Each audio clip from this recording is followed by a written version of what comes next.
আসসালামু আলাইকুম। প্রিয় দর্শক, সাবেক সেনাপ্রধান, মানে সদ্য সাবেক নয়, বেশ আগে উনি সেনাপ্রধান ছিলেন, ইকবাল করিম ভূঁইয়া, উনি সকলের কাছে IKB নামেই পরিচিত। তো এই ভদ্রলোকের এই যে আমাদের বিপ্লবটা হয়ে গেল, আমরা যেটাকে জুলাই বিপ্লব বলি, অগাস্টের যে অভ্যুত্থানটা বলি, এই সময় ওনার ভূমিকা ছিল খুবই অসাধারণ। আমরা বিভিন্ন সময় দেখেছি সোশ্যাল মিডিয়ায় ওনার যে ভূমিকা আমরা দেখেছি। উনি নিজে ওনার ফেসবুকের ওনার প্রোফাইল যে পিকচার সেটা পর্যন্ত চেঞ্জ করেছিলেন। সেই বিপ্লবের যে জন্য যেটা ভালো ছিল, আন্দোলনের জন্য যেটা পজিটিভ ছিল, সে ধরনের ছবি উনি লাগিয়েছিলেন, লাল করেছিলেন, যেটা আমরা সবাই করেছিলাম। এবং উনি নিজেকে দূরে সরিয়ে রাখেননি, বরঞ্চ ওনার প্রত্যেকটা কর্মকাণ্ড এই আন্দোলনের পক্ষে কাজ করেছে। কোনো কোনো জায়গায় আমি মনে করি ট্রিগারটাও উনিই টিপেছেন, আমার কাছে এমনটি মনে হয়েছিল। সে সময় আমার মনে আছে যে এই বিভিন্ন অবসরপ্রাপ্ত সামরিক কর্মকর্তা, এই DOA যেগুলো আছে, মিরপুর DOA সব ওখানেই প্রথম শুরু হয়, যে ওই অবসরপ্রাপ্ত সামরিক কর্মকর্তারা তাদের পরিবার নিয়ে পর্যন্ত কিন্তু রাস্তায় নেমে গিয়েছিল, এবং তার পুরোটাই এই ইকবাল করিম ভূঁইয়ার অবদান ছিল বলে আমি মনে করি। শুরুটা ওনার মাধ্যমে।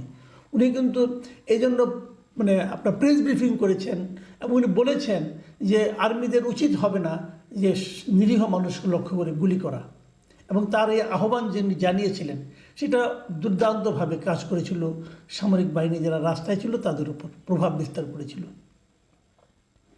তো এই ভদ্রলোক ওনার ফেসবুক অ্যাকাউন্টে বেশ কয়েকদিন ধরেই একটা করে স্ট্যাটাস দিচ্ছিল। সেটা ছিল বেসিক্যালি সামরিক বিদ্রোহ, সামরিক অভ্যুত্থান, গণবিপ্লব, এইগুলো নিয়ে দেশে দেশে কীভাবে হয়েছে, আমাদের দেশে কিভাবে হয়েছে, কোনটা কিভাবে হয়েছে, সবগুলি উনি ধারাবাহিকভাবে প্রকাশ করছিলেন।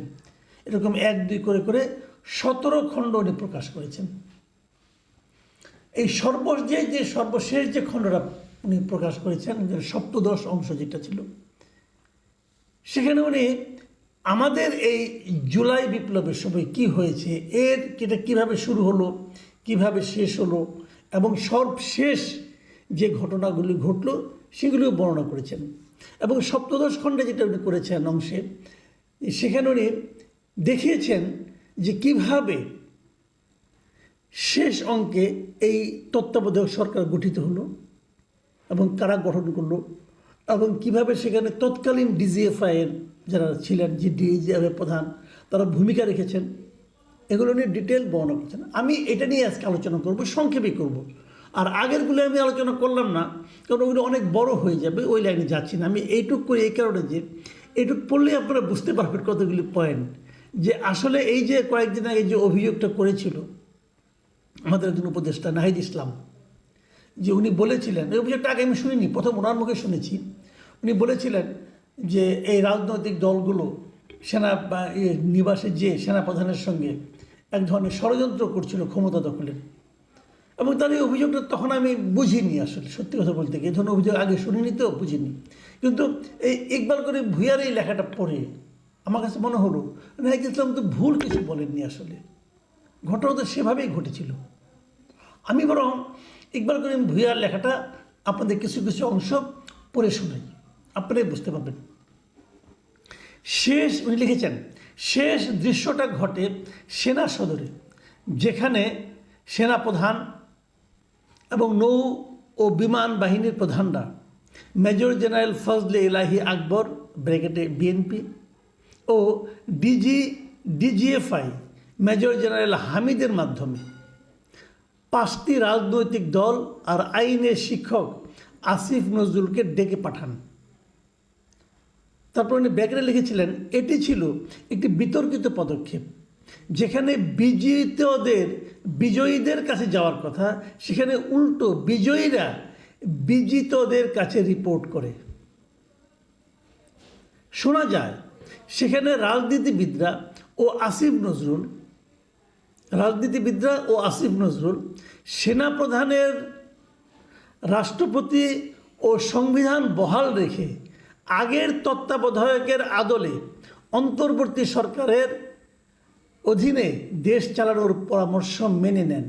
মানে এই ধরনের পরামর্শটা দিয়েছেন সেনাপ্রধান, সেটা এই রাজনীতিবিদরা এবং আসিফ নজরুল মেনে নেন। এই হলো ইকবাল করিম ভূঁইয়ার বক্তব্য। এই যে ঘটনাটা ঘটেছে এটাকে উনি কীভাবে বর্ণনা করেছেন, উনি বলেছেন যে বিপ্লব জোরালোভাবে শুরু হয়েছিল তা শেষ পর্যন্ত একটি অকাল সিজার, ইনভার্টেড কমার মধ্যে রেখেছেন, একটি অকাল সিজারের মতো জটিল কৌশলের মাধ্যমে অনেকটাই মিইয়ে যায়। কিছু ক্ষমতাবান লোক মূল নাটের গুরু হিসাবে থেকে যান। তার মানে যে বিপ্লবটা শুরু হয়েছিল সেই বিপ্লবটা কীভাবে ধ্বংসপ্রাপ্ত হলো, এই জায়গাটা উনি বলেছেন যে একটা প্রিম্যাচিউর বেবি যেরকম সিজারের মাধ্যমে বের করে নিয়ে আসে, সেরকমভাবে এই বিপ্লবটাকেও একটা প্রিম্যাচিউর বেবির মতো অকাল সিজারের মতো জটিল কৌশলের মধ্যে ঢুকে গেল এবং কিছু ক্ষমতাবান ব্যক্তি এর মূল নাটের গুরু হিসাবে থেকে গেল।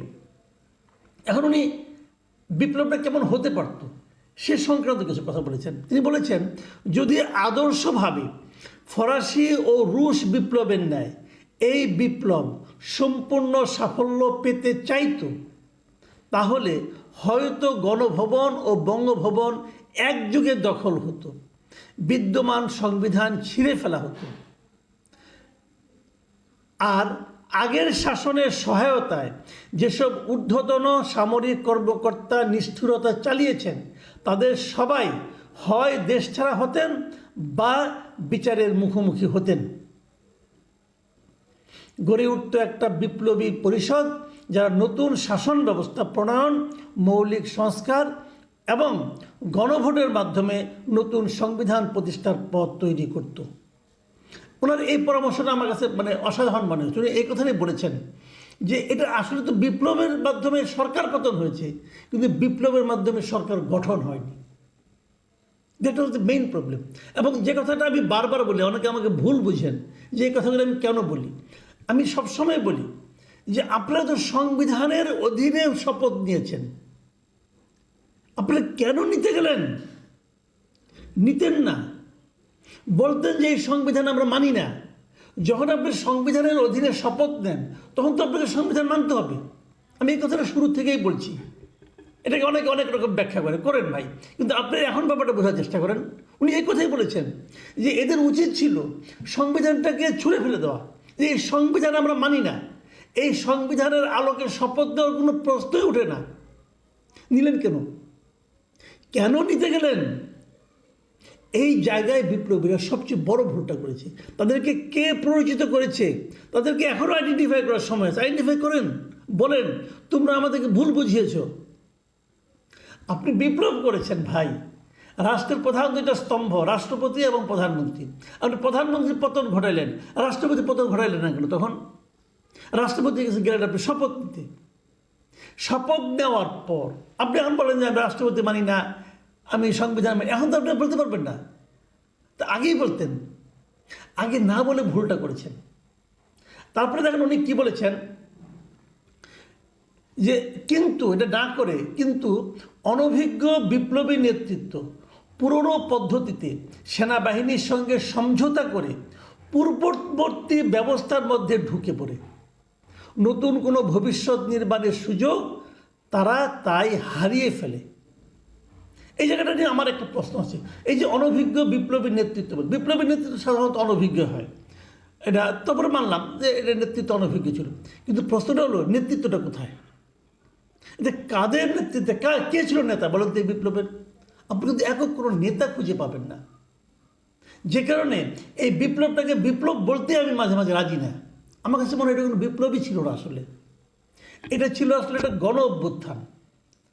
মানুষের ক্ষোভ, পুঞ্জীভূত ক্ষোভ বিচ্ছিন্নভাবে সারা দেশের মানুষের মধ্যে ছিল। একটা সুযোগ পেয়ে সেই ক্ষোভটা বিস্ফোরিত হয়েছে।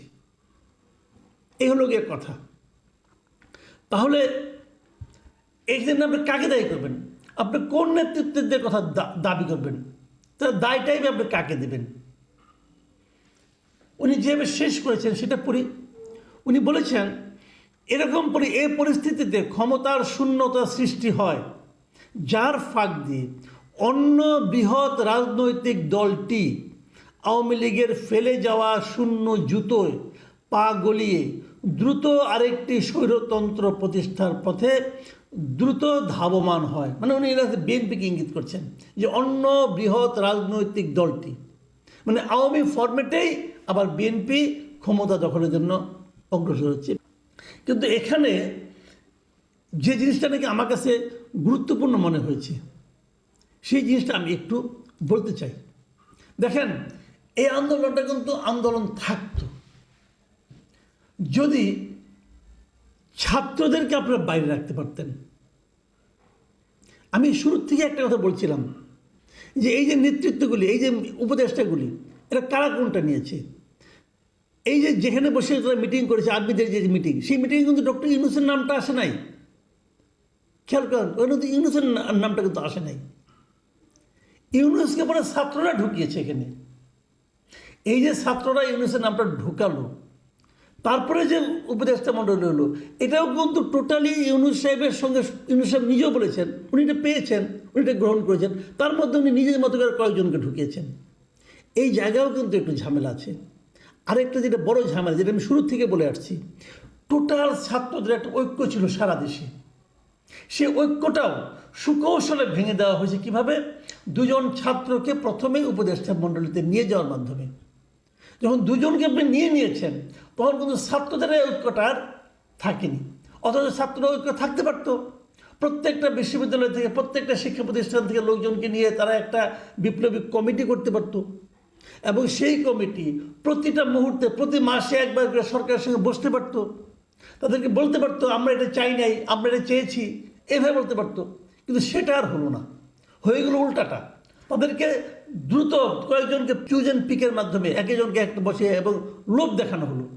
সেই লোভের গর্তে কিন্তু তারা হারিয়ে গেল, সারা দেশে ঐক্যটা ভেঙে গেল, এবং বিভিন্ন জায়গায় তারা নিজেরা নানাভাবে মানে এমন সব কর্মে জড়িয়ে পড়লো যা নিয়ে নাকি বিতর্ক তৈরি হলো। এই জায়গাটাতে একটা ভুল হয়ে গেছে, এবং এটা ভুল না, এটা ইন্টেনশনালি করা হয়েছে।